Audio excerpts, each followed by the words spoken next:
This is episode 42, and I don't have a question today. I just need you to get ready for the passion and the fire that's about to hit. Get ready.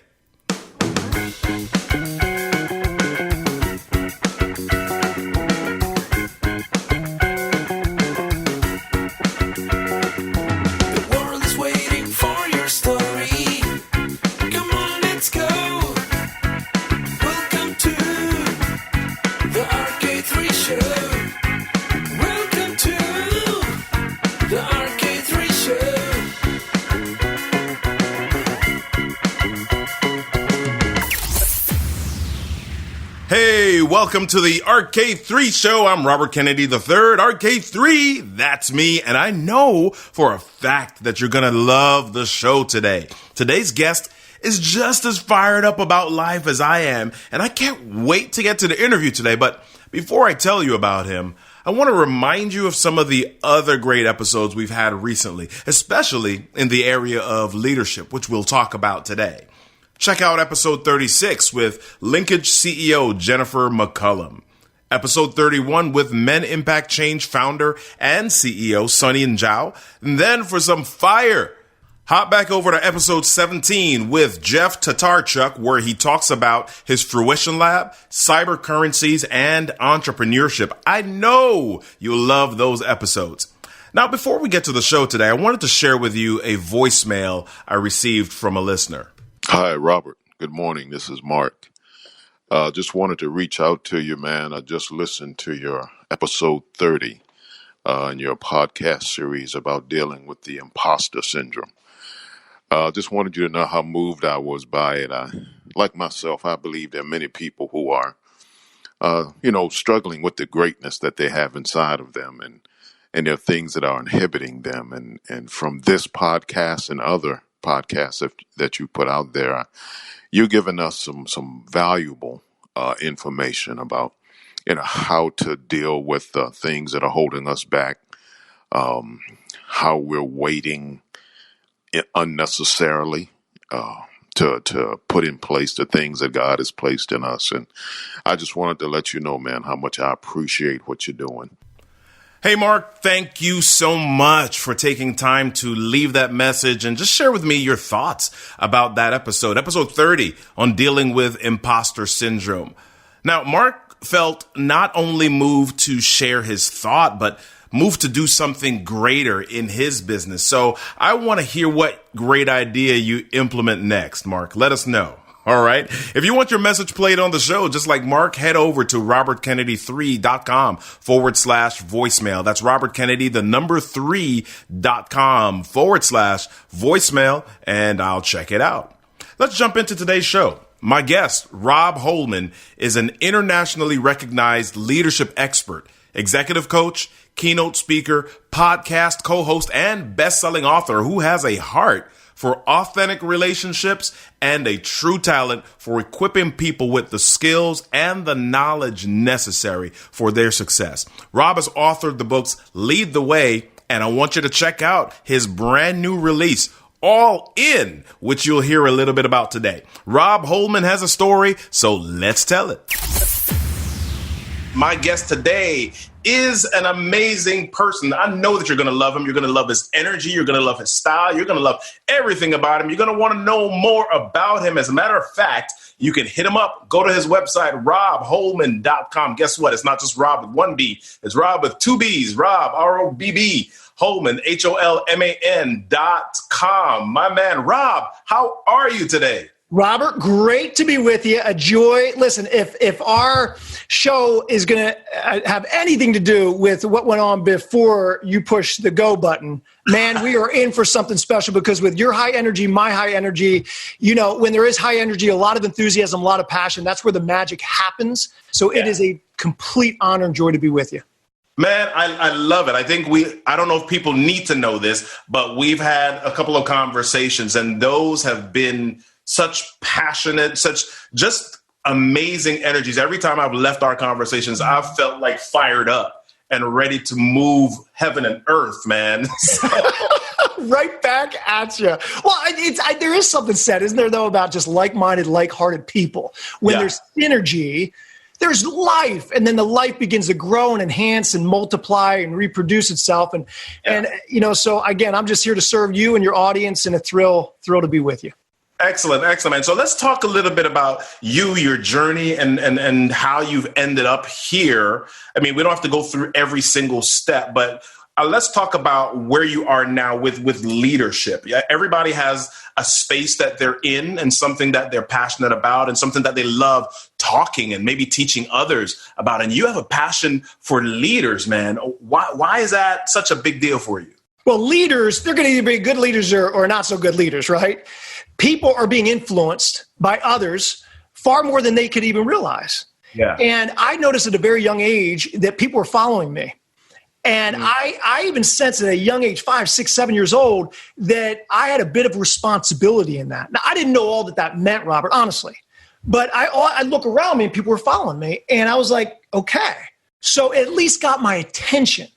As I grew, as I matured mentally, emotionally, physically, all the above, I started to understand that I've been given this thing called leadership as a gift.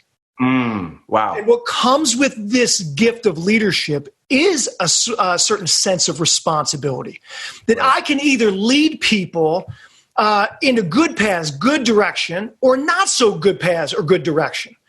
And so for me, I hold leadership tightly due to the stewardship that's involved. I think stewardship is one of the things that's most undervalued and underappreciated in our culture, our society. It's like, I want to be the best I possibly can. I want to do the best that I possibly can so it can positively influence those around me. I didn't get the lesson back at 5, 6 years old. I don't know at age 44 if I still have the lesson. All I know is I have this gift. I want to be a good steward of it.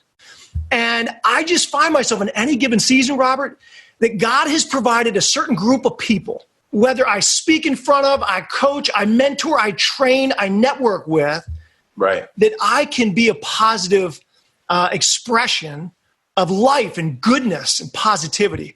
And I just want to be a good steward of that.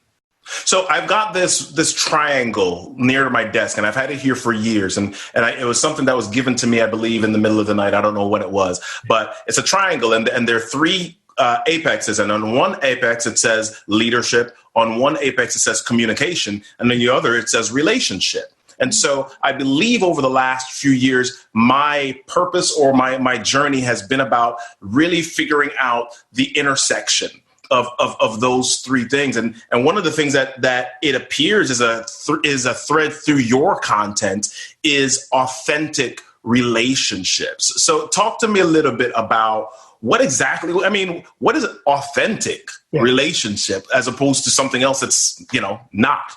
Well, it's a great question. I'm just going to be totally blunt. I think that the average person is way too surfacey in how they communicate with another. I think we keep things on surface without even realizing it. It's almost like putting on your Sunday best. Honestly, at the end of the day, I think people in working professionals, in influential leadership roles, they put more of the professional aspect than the personal. The professional leads the way.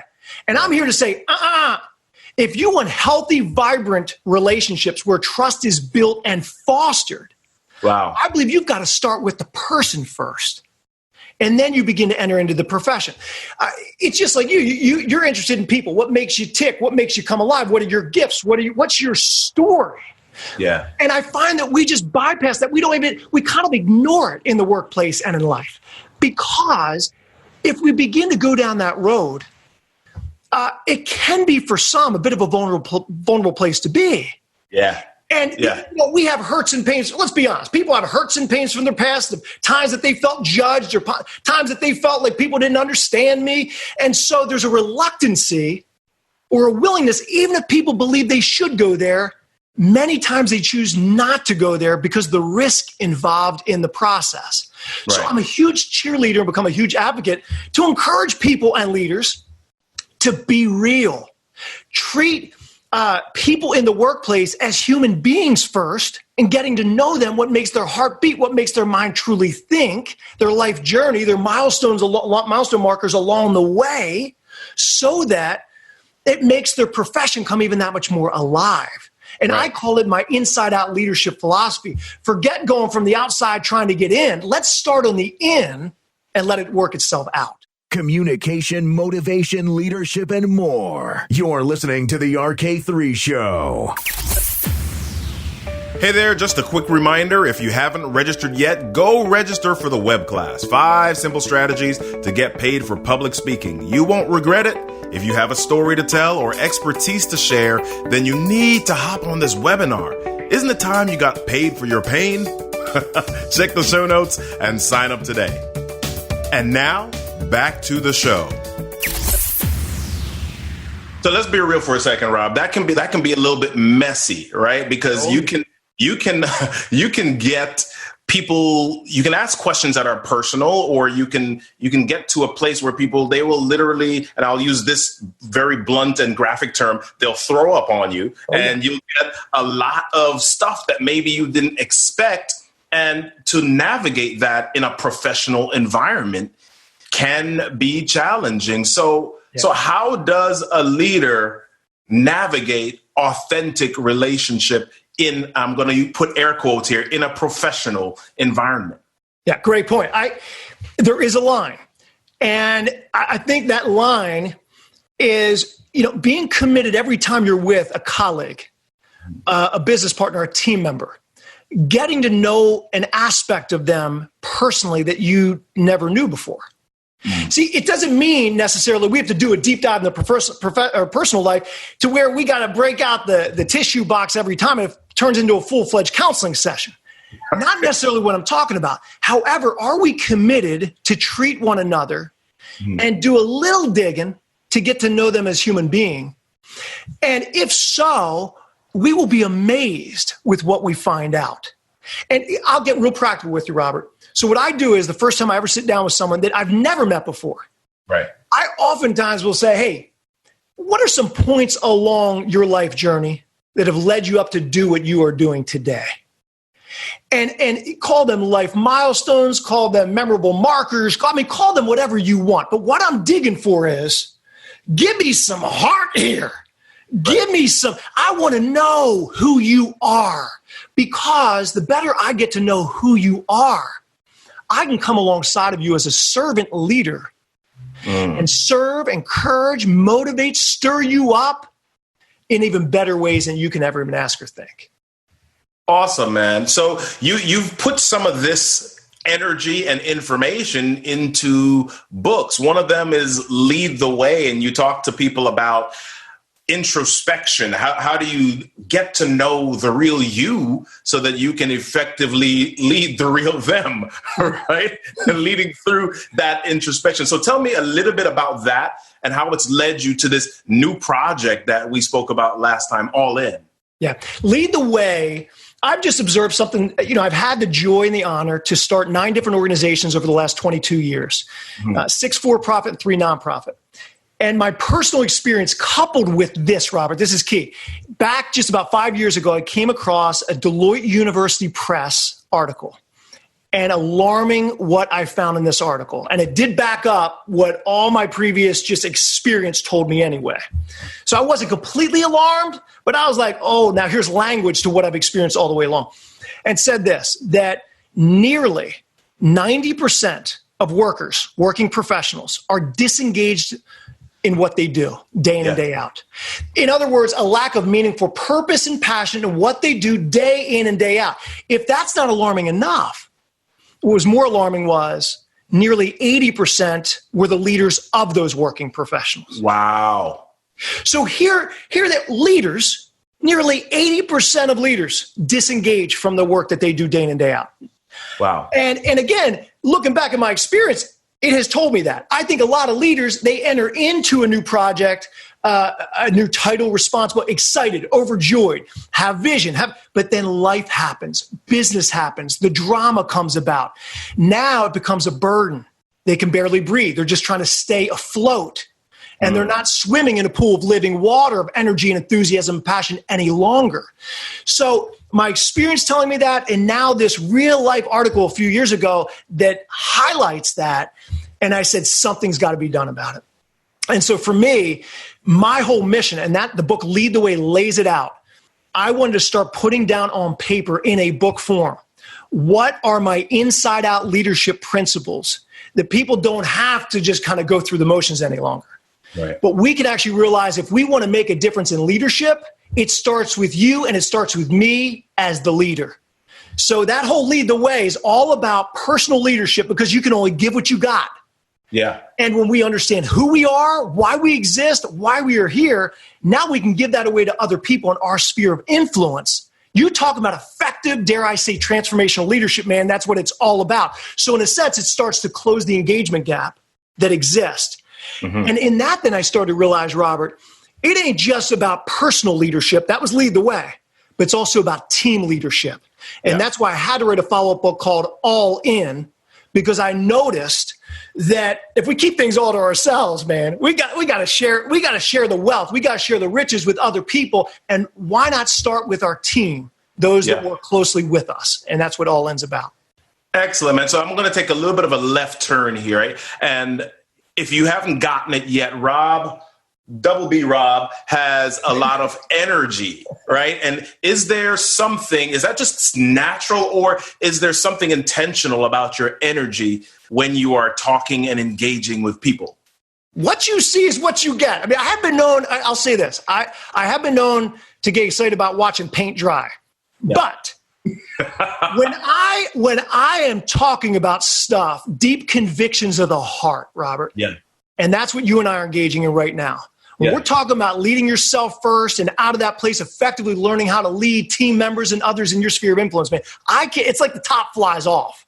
I can't help but to share with great enthusiasm and passion, because deep on the inside of me, there's something burning. Mm-hmm. It's almost like life is way too short. It's way too significant for people not to hear this and start to put it into action. So you're getting I don't know, man, a double dose because you bring it out of me, and not everyone always does. Yeah. So. Awesome, man. So let's end this with two words here, man. Double dare. Double dare. All right. I don't know if people remember that show with the slime and all of that stuff. You tell me a little bit about that fun part of your life, man. You're bringing me back. You're bringing me back to the 80s, a fine time in my life. Maybe not all of it being fine, but so I live in the greater Philadelphia area in Pennsylvania. My elementary school back in the 80s was the first elementary school chosen to be on Double Dare. Wow. Now, I got to be honest with you. I wasn't the smartest kid in the classroom. So they chose some of my friends that were a little smarter than I was to actually be on the show. Right. I mean, to literally get primed on the show. But I do remember one of my teachers taking me aside and saying, Robb, we understand that you have this gift. And she didn't say leadership, but people, they care about what you say. Yeah. Would you consider being on the first commercial ever for our game show? Wow. And we will just make sure your parents take you into the city of Philadelphia to the studio. And we're going to give you, now this is to an elementary school student, Robert. We're going to give you $100 in cash. Ooh. Oh, yeah, come on. And we're going to suit you up in the latest and greatest Reebok gear back in the day. And I'll tell you, the experience was so memorable. I remember going with my dad down to the city and just to experience some other kids that were chosen and to go through a whole day of filming. I was just ecstatic. I had a love for life and enthusiasm because I just knew that this was for me, not knowing what really was in store in the latter days of my leadership life that's led me now at 44, going into different kind of studios like RK3 show and others. You see what I'm saying? We do come full circle, and we may not realize it in the moment, but only to look back and say there was something in that was meant for my destiny. Awesome, man. So tell us how we can get in touch with you and get a little bit more of your energy and passion, my friend. Yeah. I would say probably the easiest way is go to robbholman.com. Robb with two B's, as you alluded to earlier in the show. Robbholman.com has a lot of my free inside out leadership resources. I do have a leadership academy. So if you go to insideoutleadershipacademy.com, you'll find some of my courses as well. And then feel free to grab my book, Lead the Way, that's on Amazon. And my book will be coming out shortly, the follow-up book to Lead the Way, which I just talked about very briefly, called All In. Love it, love it, love it. Listen, Rob, thank you so much for spending a few minutes with us today. Oh, it's been a total joy. Listen, keep doing what you're doing. You're changing and impacting so many lives. Appreciate you, Robert. Oh my, wasn't that amazing? If you aren't energized to lead right now, then I've seriously got to check your pulse. One of the things this interview reminded me about is how important it is to connect with people who bring out the passion inside of you. That's how you live, with burning fire, and Rob has fire. You see, life isn't meant to be lived in comfort zones and in safety. You've got to get out to the edges and then jump all in. That's the only way to play. I want to invite you to go over to Apple Podcasts to leave a ranking, rating, and a review for the show, and then go to the other podcast outlets: Spotify, Pandora, Stitcher, Google Play, iHeartRadio, TuneIn Radio, wherever you listen to podcasts. Then be sure to head on over to the show notes to grab the links and the resources from this episode. I hope you had some fun. I hope you had fun listening today. And most of all, I hope you learned something that compels you to jump out of your comfort zone and share your story. Hey, y'all, don't forget, everything that happens to you in life is your stuff is your story, and your story deserves a stage. I'm Robert Kennedy III, Arcade 3, and you've been listening to The Arcade 3 Show.